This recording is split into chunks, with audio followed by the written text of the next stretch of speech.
La dépression au sein de la vie conjugale est une réalité qui parfois est méconnue ou parfois je pense que c'est la population qui est carrément dans le déni, alors que la vie conjugale est parfois remplie de challenges. J'aimerais te dire ici, si tu as un partenaire ou une conjointe qui souffre de la dépression, sache que le moment est venu pour toi de l'aider. Ne le rejette pas, ne la rejette pas. C'est quoi la dépression? La dépression ici est associée à une pathologie en fait de psychologie psychique. C'est une pathologie, oui, qui est en lien avec l'état psychique. C'est une maladie, on va dire c'est une maladie psychique.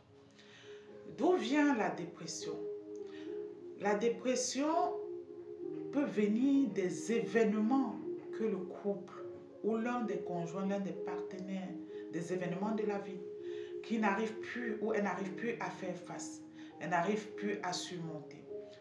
Et ces événements, ça peut venir soit de la perte d'un être cher, des parents, ça peut venir de la perte d'un enfant, ça peut aussi venir même d'une fausse couche, ça peut venir aussi de la promesse de l'enfantement qui tarde à se matérialiser. Ça peut venir aussi de la promesse du mariage pour ceux qui entrent dans le mariage, dans la vie conjugale sans être mariés. Ça peut venir des promesses de mariage non tenues et qui tardent à s'accomplir. Ça peut venir aussi de la perte du travail. Ça peut venir même de la violence conjugale. Ça peut venir du fait que tu as une conjointe ou un conjoint qui te rabaisse tout le temps, qui te dit tout le temps que tu ne parviens pas, que tu es nul, tu n'es rien, tu ne peux rien faire. Il faut savoir qu'il existe deux types de dépression. La première, c'est-à-dire le premier type, ici, on va dire, c'est corollaire en fait à l'état physique. Ça c'est en lien vraiment avec, par exemple, des personnes qui souffrent des pathologies chroniques et qui prennent des médicaments très lourds. Nous sommes tous conscients que les médicaments lourds ont leur part de conséquences et ça peut avoir des effets secondaires sur l'état psychique.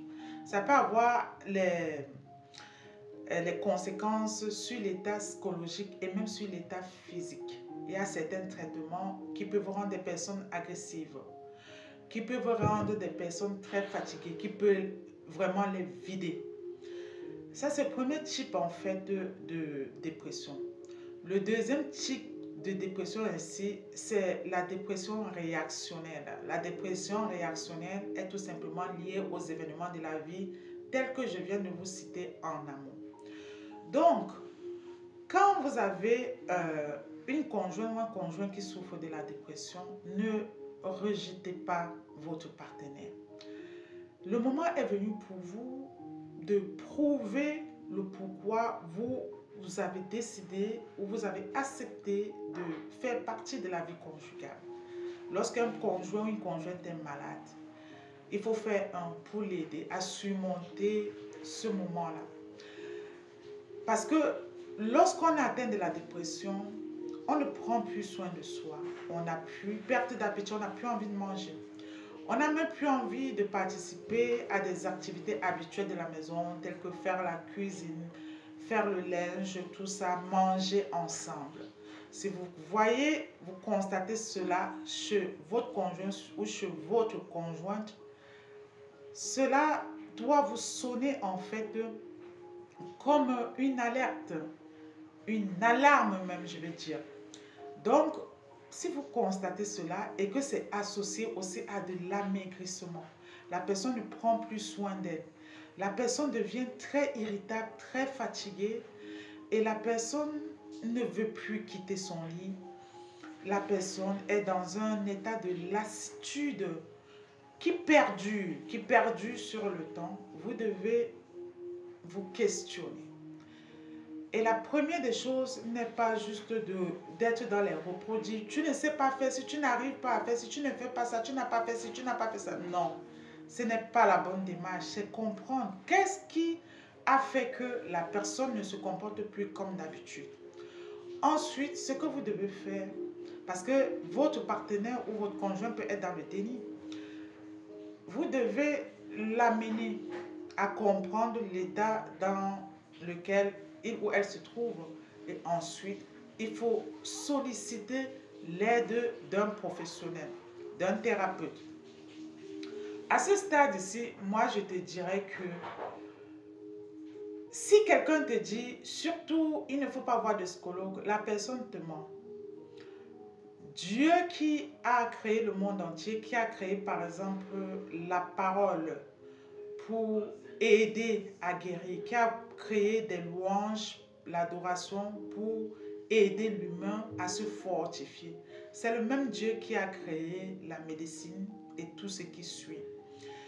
Donc, n'hésite pas de demander l'aide d'un psychologue. Aller chez le psychologue ici ne te contraint pas à prendre des antidépressifs.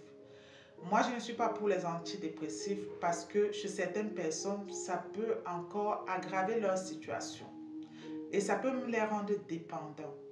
Donc, ce qu'il faut faire dans un premier temps, c'est déjà rencontrer ce psychologue ou un thérapeute pour pouvoir parler. Quelqu'un qui va écouter, permettre à votre partenaire de se vider, de comprendre le pourquoi de ses souffrances et d'où ça a commencé, les dégâts que ça a engendré, tout le processus jusqu'à ce que ça en est arrivé là.